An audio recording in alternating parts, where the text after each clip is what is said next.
আসসালামু আলাইকুম। আমি রেহানা পারভিন। আমার চ্যানেল রকমারি পাকের ঘর থেকে সবাইকে আমন্ত্রণ রইল।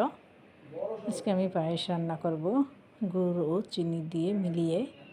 এটাকে আপনাদের সাথে শেয়ার করব। তাহলে চলুন রেসিপিটি শুরু করা যাক। এখানে আমি আধা কাপের মতো চাল নিয়েছি, পোলাওয়ের চাল। এটাকে আমি ভালো করে পরিষ্কার করে ধুয়ে কিছুক্ষণের জন্য ভিজিয়ে রেখেছিলাম। এই যে এখন আমি হাত দিয়ে এটাকে কুচলিয়ে আদা ভাঙ্গার মতন করে নেব। চাইলে আপনারা ব্লেন্ডারও একটা গুল্লা দিয়ে নিতে পারেন। এভাবে রান্না করে খেয়ে দেখবেন, খুব মজা হয় খেতে। আর ফিরনি পায়েসের সবগুলি চাল একরকম হয়, আর না ভেঙে রান্না করলে কিন্তু একটা আস্তা থাকে, ভাঙ্গা থাকে। আর এখানে নিয়েছি আমি হাফ কাপ গুড়, হাফ কাপ চিনি, আর নিয়েছি 1.5 লিটার দুধ। কিছুটা দুধ আমি তুলে রেখেছি, আর দুধটা একটু ঘন করে নিয়েছি। তারপর চালগুলো দিয়ে দিলাম। আর ঘন করে আপনারা যদি ঘন করে না নেন তাহলে 2 টেবিল চামচ গুঁড়া দুধ দিয়ে দিবেন সাথে। তাহলে খুবই মজার হবে খেতে, স্বাদ মনে হবে জিভলার সাথে লেগে থাকবে, এরকম মুখের সাথে লেগে থাকবে, এরকম খেয়ে দেখবেন। তারপরে যে ভালো করে নেড়ে নিচ্ছি। এই যে চালটা কিন্তু আমার প্রায় যেরকম হয়ে গেছে। আর যখন আমি চালটা ভালো করে ফুটে আসবে, দুধগুলি দিব। গুড় চিনি দেওয়ার পর কিন্তু এটা আরও বেড়ে যাবে। এখনও চালগুলি কিন্তু ফুটে নাই। এটা পরাই হাঁডিটা ভরে যাবে, এরকম গলা অর্ধেকের বেশি হয়ে যাবে। এই যে আমি দিয়ে দিলাম 2টি তেজপাতা। আপনারা যদি তেজপাতার ফ্লেভার পছন্দ না করেন তাহলে দিবেন না। তারপর দিয়ে দিলাম সামান্য একটু লবণ। দিয়ে দিবেন 2 থেকে 3টে এলাচ। আমি এলাচের গুঁড়া দিব, সেজন্য আর দিইনি। তবে আমার এলাচ গুঁড়া দেওয়াটা স্কিপ হয়ে গিয়েছে, সরি আপুরা। আপনারা এখানে 1/4 চা চামচ এলাচ গুঁড়া বা 2 থেকে 3টে এলাচ দিয়ে দিবেন।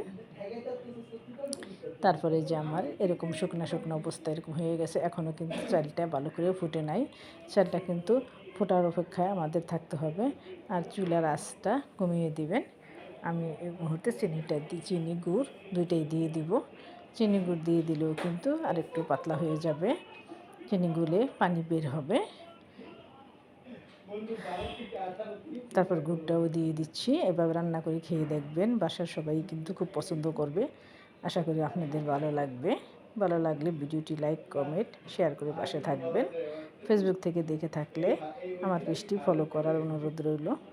আর যদি ফলো করা থাকে বা ফলো করে দিয়েছেন আপনারা, সবাইকে অসংখ্য ধন্যবাদ। এই যে আপনাদের সাথে কথা বলতে বলতে দেখেন আমি গুড় দিয়েও নেড়ে নিয়েছি। গুড় চিনি দুইটাই কিন্তু গলে গিয়েছে। আর বাকি দুধটা আমি ওই সাথেই দিয়ে দিচ্ছি। আর এই যে আমি কিশমিশ, কাঠবাদাম নিয়েছি।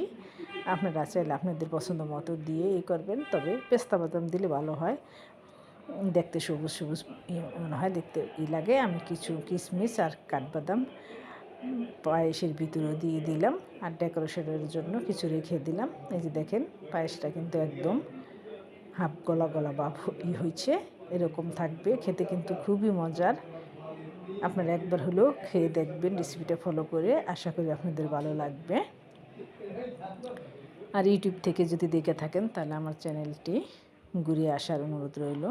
ভালো লাগলে সাবস্ক্রাইব করে পাশে থাকবেন বা আমাকে উৎসাহিত দিবেন, যাতে আমি যেন আপনাদেরকে আর ভালো ভালো রেসিপি উপহার দিতে পারি। আর ভালো না লাগলে স্কিপ করে যাবেন। এই যে দেখেন আমার পায়েসটা কিন্তু একদম পারফেক্ট হয়ে গিয়েছে। মাশাআল্লাহ, দেখেন কালারটা কত সুন্দর আসছে। এটা দিয়ে আমরা চাইলে কিন্তু সকালে মুড়ি দিয়ে খেতে পারি। যে পছন্দ করেন সে খাবেন, যে পছন্দ করেন না সেইভাবেই খাবেন। আর একটু শীত শীত ভাব হয়েছে। পিঠা পুলি, পায়েস, ফিরনি যেটাই বলেন না কেন, এটা কিন্তু শীতের সময় খেতে মজা হয় বেশি, বা আমাদের খেতেও কিন্তু ভালো লাগে। আর এইভাবে রান্না করে কিন্তু আমরা 1 দিন 2 দিন 3 দিন খেতে পারি অনায়াসে। তো একদিন একটু কষ্ট করে রান্না করে নিলে ঝামেলা শেষ। তবে আমার কাছে রান্না বান্না কোনো কিছুই আমার কাছে কষ্ট মনে হয় না, আমার কাছে ভালোই লাগে। মন থেকে ভালোবেসে কাজ করবেন, দেখবেন সেই কাজ করতেও আপনার ভালো লাগবে। যত কঠিন কাজই হোক না কেন সহজভাবে করে নিতে পারবেন। আর যদি মন থেকে না করেন তাহলে সেই কাজ কিন্তু আমাদের করতে ভালো লাগবে না কখনোই। এই যে আমি ডিশে কিন্তু সার্ভ করে নিচ্ছি, সুন্দর করে বেড়ে নিয়ে তারপর আমার পছন্দ মতন আমি ডেকোরেশন করব। মাশাআল্লাহ কালারটা কিন্তু খুব সুন্দর আসছে, এটা খেতেও একদম দুর্দান্ত হয়েছিল। আশা করি রেসিপিটি ফলো করে আপনারাও বাসায় বানিয়ে পরিবার সহ একসাথে নাস্তা, বিকালের নাস্তা বা সকালের নাস্তা হিসেবে খেতে পারেন। তারপর আপনাকে ভালো লাগলে আমাকে কমেন্ট করে জানাবেন।